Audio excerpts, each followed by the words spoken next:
السلام علیکم دوستو، آج ہم آپ کو ایک انتہائی دلچسپ مزاحیہ قصہ سنائیں گے۔ تو چلیے بغیر کسی دیر کے کہانی شروع کرتے ہیں۔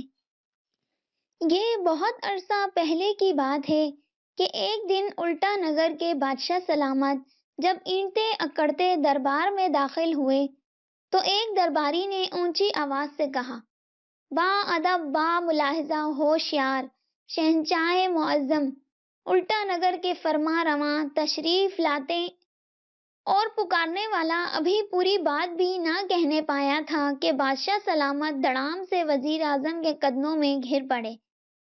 وزیر اعظم نے فوراً 4-5 سپاہیوں کی مدد سے بادشاہ کو بڑی دقت سے اٹھایا۔ بادشاہ ہامتے ہوئے اٹھے اور ڈانٹ کر بولے، یہ کون بدتمیز ہمارے سامنے گر پڑا تھا؟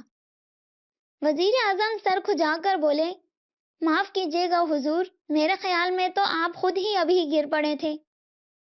وزیر اعظم کی بات سن کر بادشاہ غصے سے بولے، کیا کہا تم نے؟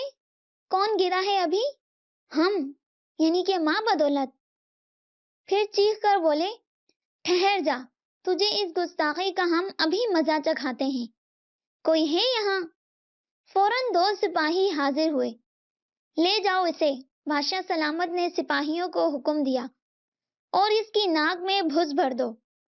سپاہیوں نے وزیر اعظم کو لے جانے میں کچھ دیر کی تو بادشاہ نے پھر اچھل کر کہا، میں کہتا ہوں لے جاؤ اسے یہاں سے فوراً، اور یہ کہہ کر پھر دھڑام سے نیچے گر پڑے۔ اصل میں بات یہ تھی کہ الٹا نگر کے بادشاہ سلامت اتنے موٹے تھے کہ بس بہت ہی موٹے تھے۔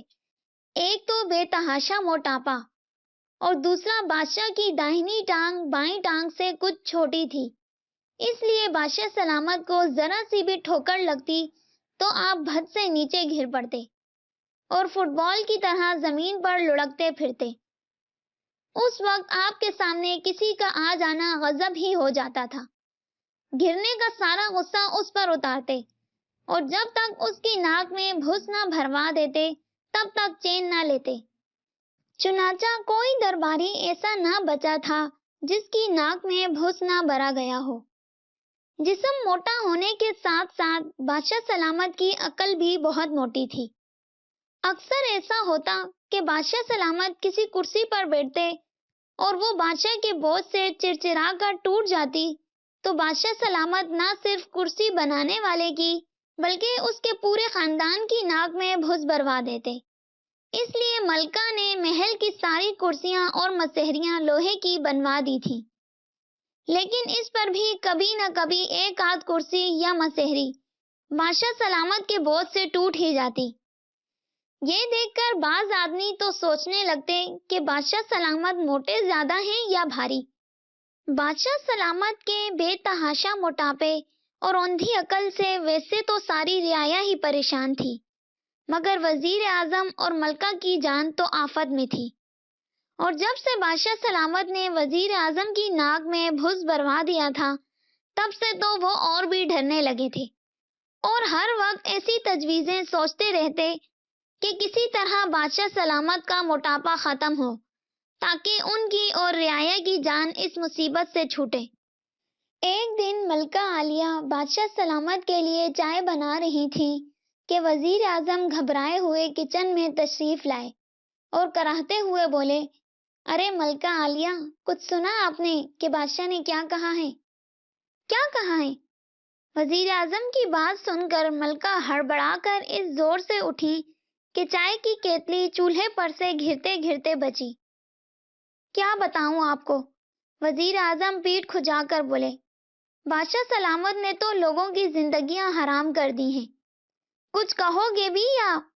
ملکہ خفا ہونے لگی تو وزیر اعظم نے منہ بسور کر کہا، کسی کمبخت نے بادشاہ سے یہ کہہ دیا ہے کہ شہر کے تمام بچے آپ کو موٹو شاہ کہتے ہیں، بس تب سے بادشاہ نے فوج کو حکم دے دیا ہے کہ شہر کے تمام بچوں کو پکڑ کر ان کی ناک میں بھس بھر دیں۔ دوستو، یہ ناک میں بھس بھرنے کی عجیب سی سزا الٹا نگر کے بادشاہ سلامت کی خود کی تجویز کی ہوئی تھی، جو وہ بلا تعمل ہر کسی کو دے دیا کرتے تھے۔ خیر، وزیر اعظم کی بات سن کر ملکہ نے ڈرتے ہوئے کہا، یہ تو بڑی بری بات ہوئی کہ سارے بچوں کی ناک میں بھس بھر دی جائے، اس سے تو رعایا میں بے چینی پھیل جائے گی۔ جی ہاں، اور کچھ عجب نہیں کہ لوگ حکومت کے خلاف بغاوت کر دیں، وزیر اعظم صاحب بولے۔ بغاوت؟ ملکہ سہم گئی۔ جی ہاں، بغاوت۔ وزیر اعظم نے جوش میں آ کر میز پر مکہ لگایا اور جب چوٹ لگی تو ہاتھ سے ہلانے لگے۔ تو پھر کیا کیا جائے؟ ملکہ نے وزیر اعظم سے پوچھا۔ وزیر اعظم سوچ کر بولے، میرے خیال میں تو بادشاہ سلامت کے دبلا ہونے کی صرف ایک ہی صورت ہے، اور وہ یہ کہ آپ بادشاہ کو ذرا کھانا کم دیا کریں۔ یہ سن کر ملکہ تن فن کر بولی، کیا تم یہ چاہتے ہو کہ بادشاہ سلامت میری بھی ناک میں بھس بھروا دیں؟ ارے نہیں ملکہ عالیہ، وزیر اعظم سٹپٹا کر بولے، دراصل پھر ہمیں کوئی اور ہی تدبیر سوچنی پڑے گی۔ ابھی وہ سوچ ہی رہے تھے کہ اتنے میں ایک نوکر بھاگتا ہوا آیا اور بولا، ملکہ عالیہ، بادشاہ سلامت فرما رہے ہیں کہ چائے ابھی تک نہیں آئی۔ ملکہ جلدی سے بولی، کہنا شکر ختم ہو گئی تھی، بازار سے منگوائی ہے، ابھی آتی ہے تو چائے لاتی ہوں۔ نوکر یہ سن کر چلا گیا تو ملکہ وزیر اعظم سے بولی، الو کی طرح میرا منہ کیا تک رہے ہو، کچھ بولو نا۔ وزیر اعظم نے پہلے کچھ دیر سوچا اور پھر ایک دم خوشی کا نعرہ مار کر بولے، آہا، ملکہ عالیہ، ایک بڑی اچھی ترکیب دماغ میں آئی ہے۔ شہر سے کچھ دور جو پہاڑ ہے، اس میں ایک بڑا زبردست جادوگر رہتا ہے۔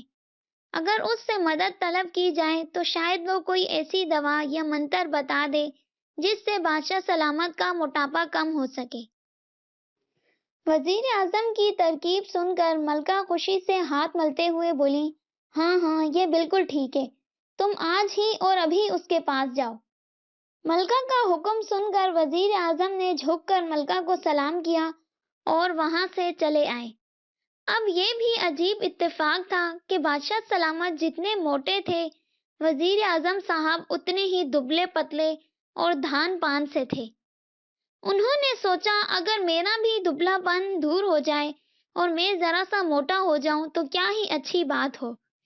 یہ سوچ کر وہ خوشی سے اچھل پڑے اور جادوگر کو سارا حال کہہ سنایا۔ جادوگر اپنی خوفناک آنکھیں گھما کر بولا، یہ لو موٹا ہونے کی دوا، اگر چپکلی بھی کھائے تو پھول کر ہاتھی ہو جائے، اور یہ لو دبلا ہونے کی دوا، اگر اسے ہاتھی بھی کھائے تو پسو بن جائے۔ وزیر اعظم خوشی خوشی جادوگر سے دونوں دوائیں لے کر چلے آئے، مگر گھر آ کر یہ بھول گئے کہ موٹا ہونے کی دوا کون سی ہے اور دبلا ہونے کی کون سی۔ بھولے سے بادشاہ سلامت والی دوا تو خود چڑھا گئے اور اپنی والی بادشاہ سلامت کو دودھ میں ملا کر پلا دی اور نتیجے کا انتظار کرنے لگے۔ تھوڑی دیر بعد انہوں نے دیکھا کہ بادشاہ سلامت کا پیٹ پھول رہا ہے۔ گھبرا کر بولے، ارے بادشاہ سلامت، آپ کا پیٹ! یہ سن کر بادشاہ سلامت جھلا کر بولے، کمبخت، میرا پیٹ دیکھ رہا ہے، تو اپنے آپ کو تو دیکھ۔ وزیر اعظم نے گھبرا کر اپنے اوپر نظر ڈالی تو یہ دیکھ کر ان کی روح فنا ہو گئی کہ وہ اور دبلے ہوتے جا رہے ہیں۔ اب انہیں اپنی غلطی معلوم ہوئی، مگر اب کیا ہو سکتا تھا؟ کچھ دیر بعد بادشاہ سلامت تو پھول کر غبارہ ہو گئے اور وزیر اعظم سوکھ کر ہڈیوں کا پنجر۔ جب سارا گوشت گھل گیا اور صرف ہڈیاں ہی باقی رہ گئیں تو اب وزیر اعظم نیچے کو گھٹنا شروع ہوئے اور گھنٹے بھر کے بعد وزیر اعظم کا قد 2 فٹ رہ گیا اور بادشاہ سلامت کی توند چھت سے جا لگی، اور پھر اتنے زور کا دھماکہ ہوا کہ سارا شہر ہل گیا۔ تمام فوج، عمرہ اور لوگ بھاگتے دوڑتے محل میں پہنچے۔